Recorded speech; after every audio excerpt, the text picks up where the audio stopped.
अनाथ बेटा। रूपा और शेखर सरिता विहार में रहते हैं। वो अपनी जिंदगी में बेहद खुश होते हैं। दोनों का शौर्य नाम का एक बेटा भी होता है, जिस पर दोनों ही अपनी जान छिड़कते हैं।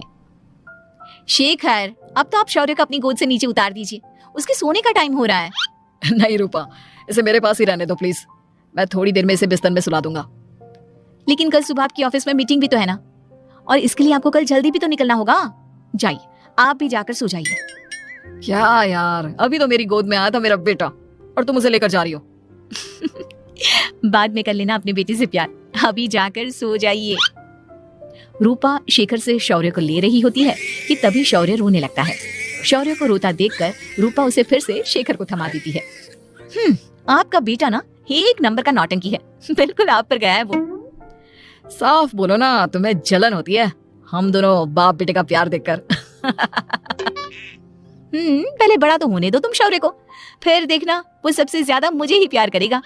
देखते हैं। ऐसे ही दिन बीतते चले जाते हैं और एक दिन कैंसर की बीमारी के चलते रूपा की मौत हो जाती है। अब शौर्य 3 साल का हो चुका हो, जिसके कारण उसकी दादी शेखर पर दूसरी शादी का दबाव बनाने लगती है। शेखर, शौर्य अभी बहुत छोटा है और उसे इस समय एक माँ के प्यार की बहुत जरूरत है। माँ, मुझे दूसरी शादी नहीं करनी। क्या पता जो दूसरी औरत आएगी वो मेरे बेटे को एक माँ का प्यार दे या ना दे। तो रूपा की छोटी बहन वैशाली से ही शादी क्यों नहीं कर लेता? वो तो शौर्य को एक माँ का प्यार पूरा दे सकती है ना। मैंने कहा ना माँ, मुझे दूसरी शादी नहीं करनी, और अपनी ही पत्नी की बहन से तो हरगिज नहीं। ऊपर से अगर रूपा देख रही होगी तो वो क्या सोचेगी? अपने लिए ना सही, लेकिन तुझे शौर्य के लिए तो शादी करनी ही पड़ेगी ना बेटा। शेखर कुछ कहता उससे पहले ही अंजुमन उसे रूपा की कसम दे देती है, जिसके आगे मजबूर होकर शेखर शादी के लिए हामी भर देता है। देखो वैशाली, मैंने तुमसे शादी सिर्फ अपने बच्चे के लिए की है। मैं चाहता हूँ कि तुम उसे एक माँ का भरपूर प्यार दो। शौर्य, आपके साथ साथ मेरा भी कुछ लगता है। अगर आप मुझसे शादी नहीं भी करते तब भी मेरा प्यार शौर्य के लिए कभी कम या ज्यादा नहीं होता। शादी के कुछ दिनों बाद ही शेखर की माँ की भी मौत हो जाती है। वैशाली शौर्य को एक माँ से भी बढ़कर प्यार देती है। शौर्य को लेकर वैशाली का यूं निस्वार्थ प्यार देखकर शेखर को भी उससे प्यार हो जाता है। कुछ सालों बाद शेखर और वैशाली का भी लड़का हो जाता है, लेकिन इसके बाद वैशाली का शौर्य को लेकर बर्ताव बदलने लगता है। वैशाली, मैं देख रहा हूँ तुम आजकल शौर्य का जरा भी ध्यान नहीं रख रही हो। मुझे पता नहीं था कि आदित्य के होने के बाद तुम इतना बदल जाओगी। आदित्य मेरा अपना सगा खून है और शौर्य दीदी का, फिर मैं दोनों में अंतर कैसे नहीं करूं? माँ भले ही दोनों की अलग अलग है, लेकिन पिता तो एक है ना। अगर मुझे पहले पता होता कि तुम इतनी जल्दी बदल जाओगी तो मैं कभी तुमसे शादी ही नहीं करता। हाँ, तो किसने कहा था आपसे मुझसे शादी करने के लिए?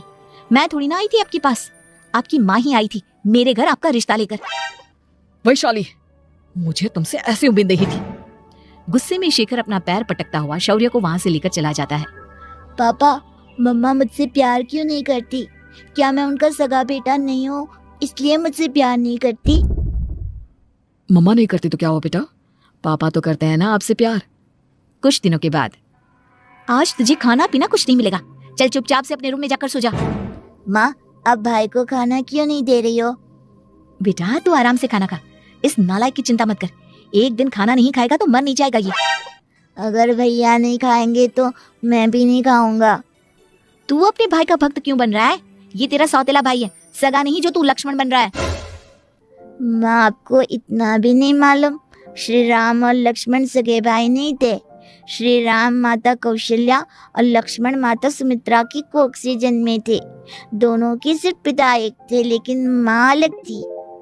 मुझे ज्यादा ज्ञान देने की जरूरत नहीं है, ये सतयुग और त्रेता युग नहीं है, समझे? हाँ, यहाँ बड़ा भाई का चमचा। इतना कहकर वैशाली वहां से चली जाती है, जिसके कुछ टाइम बाद शेखर वहां आता है और आदित्य उसे सारी बात बताता है। मुझे माफ कर दो शौर्य, तुम्हारी माँ के जाने के बाद मुझे दूसरी शादी का फैसला करना ही नहीं चाहिए था। अगर मैं दूसरी शादी नहीं करता तो शायद आज तुम्हारी ये हालत ना होती। नहीं पापा, अगर आप शादी नहीं करते तो मुझे आदित्य जैसा छोटा भाई कभी नहीं मिलता। थैंक यू मुझे इतना अच्छा भाई देने के लिए। तुम दोनों हमेशा ऐसे ही साथ रहना, फिर कोई भी तुम दोनों का कुछ नहीं बिगाड़ पाएगा। चलो, मैं तुम दोनों को आइसक्रीम खिला कर लाता हूँ, बहुत भूख लग रही है ना। शेखर शौर्य और आदित्य को आइसक्रीम दिलाने लेकर जाता है। वो दोनों को पार्क में खड़ा करके आइसक्रीम लेने जा ही रहा होता है, तभी तेज रफ्तार से आती हुई एक गाड़ी उसे कुचल देती है और उसी पल शेखर की मौत हो जाती है।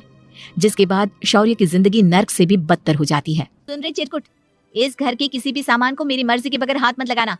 इन सब पर अब तेरा कोई हक नहीं है, समझा? ठीक है माँ, मैं आपकी इजाजत के बगैर किसी चीज को हाथ नहीं लगाऊंगा। चल जाकर अब पूरे घर की सफाई कर। महज 7 साल का शौर्य वैशाली के कहने पर अपने नन्हे नन्हे हाथों से पूरे घर की सफाई करने लगता है। ऐसे ही दिन बीतने लगते हैं, लेकिन मासी से माँ बनी वैशाली को उस मासूम से बच्चे पर जरा भी तरस नहीं आता। क्यों शौर्य, ये घर में इतनी गंदगी कैसे हो रही है? ढंग से सफाई नहीं की है क्या तूने? माँ मैंने तो अच्छे से सफाई की थी, लेकिन आदित्य बार बार इधर उधर चलकर गंदा कर देता है। अच्छा, खुद से एक काम ढंग से नहीं होता और अपनी गलतियों का जिम्मेदार मेरे बेटे को ठहराता है। इतना कहकर वैशाली बांस का डंडा उठाकर शौर्य को जोर जोर से मारने लगती है। तभी वहां वैशाली के मायके वाले भी आ जाते हैं और उसकी सारी करतूतें देख लेते हैं। माँ मैं ऐसा क्या करूं जिससे आप मुझे भी आदित्य के जितना प्यार करोगी? बोलिए ना माँ, मेरे क्या करने से आपके अंदर मेरे लिए ममता जागेगी? वैशाली शौर्य की एक नहीं सुनती, उसके ऊपर डंडे बरसाती जाती है। हद पार होते देख वैशाली की माँ उसका हाथ पकड़ती है और जोर से उसे थप्पड़ मारती है। यही सब करने के लिए तूने दामाद जी से शादी की थी? हमने सपने में भी तुझसे ऐसी हरकत की उम्मीद नहीं की थी। तू माँ नहीं, माँ के नाम पर एक धब्बा है। बस कीजिए माँ, आदित्य के इस दुनिया में आने से पहले मैंने इसे बहुत प्यार किया था, लेकिन अब जब मेरी खुद की औलाद है तो मैं किसी और के बच्चे से प्यार क्यों करूं? अरे नालायक औरत, जिसे तू किसी और का बच्चा कह रही है वो तेरी खुद की सगी बहन का बच्चा है। बहन है तो क्या हुआ, मेरे अपने बच्चे से बढ़कर तो नहीं हो सकता ना ये कभी।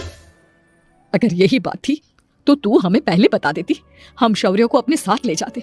उसे इस तरह प्रताड़ित करने की क्या जरूरत थी? अगर आपको लेकर जाना है ना तो ले जाइए इसे, मैं नहीं रोकूंगी। नहीं माँ, मुझे कहीं नहीं जाना, मुझे आपके साथ ही रहना है। मैं तेरी कोई माँ बाबा नहीं हूँ, तेरी माँ मर चुकी है, समझा? अब निकल जा मेरे घर से। माँ आप बहुत गंदी हो, मुझे भी नहीं रहना आपके साथ, मैं भी भाई के साथ ही जाऊंगा। अरे तू क्यों जाएगा, तू तो मेरा सगा बेटा है, जाने दे इसे। हम यहाँ ऐश से रहेंगे, तुम्हारे पापा बहुत सारी जमीन जायदाद छोड़ गए हैं तुम्हारे लिए। नहीं माँ, मुझे भाई के साथ जाना है। आप अच्छी नहीं हो, आप बहुत बुरी हो, आप भाई को बहुत परेशान करती हो। देख वैशाली, तुझसे ज्यादा समझ तो इस मासूम बच्चे में है। ये तेरे बुरे कर्मों का ही नतीजा है जो आज तेरी सगी औलाद खुद से तुझे ठुकरा रही है। आदित्य, तुझे इस शौर्य ने भड़काया है ना मेरे खिलाफ?